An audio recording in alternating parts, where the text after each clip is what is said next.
શહેરમાં દિન પ્રતિદિન હિટ એન્ડ રનની ઘટનાઓ વધી રહી છે, એટલે કે અકસ્માતો થઈ રહ્યા છે. અકસ્માતનો દોર યથાવત છે. થોડા દિવસ પૂર્વે જ વડોદરા શહેરના તરસાલી સુસેન રોડ પર એક યુવક રોડ ક્રોસ કરતો હતો અને તે વેળાએ તેને અકસ્માત નડ્યો છે. મિત્રો, આ અકસ્માત થયો તેના સીસીટીવી ફૂટેજ પણ સામે આવ્યા હતા, પરંતુ મહત્વની બાબત અને વિશેષ માહિતી આમાં એ મળી રહી છે કે જે રોડ ક્રોસ કરતા ઈસમ, એટલે કે રોડ ક્રોસ કરતા યુવકને જે ઈસમે અથાડ્યું છે, જેણે અકસ્માત સર્જ્યો છે, તેની ધરપકડ કરવામાં આવી છે. વડોદરા શહેરના સુસન તરસાલી રિંગ રોડ ખાતે જ રામનગર ખાતે રહેતો 19 વર્ષીય વિનયકુમાર રોહિત તેના પરિવારનો એકને એક આધાર હતો. વિનયની કમાણીથી જ તેના ગુજરાન ચાલતું હતું. 23 જૂનના રોજ અંદાજિત રાત્રિના 11 વાગ્યાની આસપાસ ઘરની પાસે જ એસઆર પેટ્રોલ પંપ પાસેથી તે પસાર થઈ રહ્યો હતો. તે વેળાએ અકસ્માત નડ્યો છે. સ્વિફ્ટ કાર, અને આ સ્વિફ્ટ કારની તેને અડફેટ વાગી છે અને તે અડફેટે જ તેનું જીવન મરણ વચ્ચે જ્યારે ઝોલા ખાઈ રહ્યો ત્યારે મૃત્યુ થયો છે. મિત્રો, આ મૃત્યુની માહિતી મળી છે.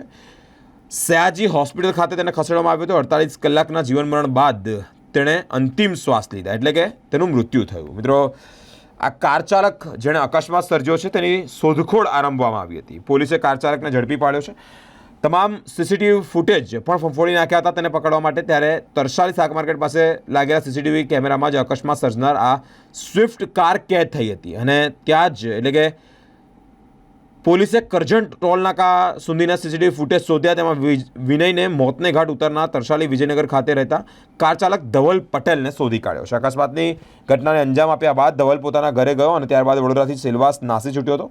જોકે મકરપુરા પોલીસે જ ધવલ પટેલને ઝડપી પાડી આઈપીસી કલમ 304 સહિત અન્ય કલમોનો ઉમેરો કરી કાયદેસરની કાર્યવાહી હાથ ધરી છે.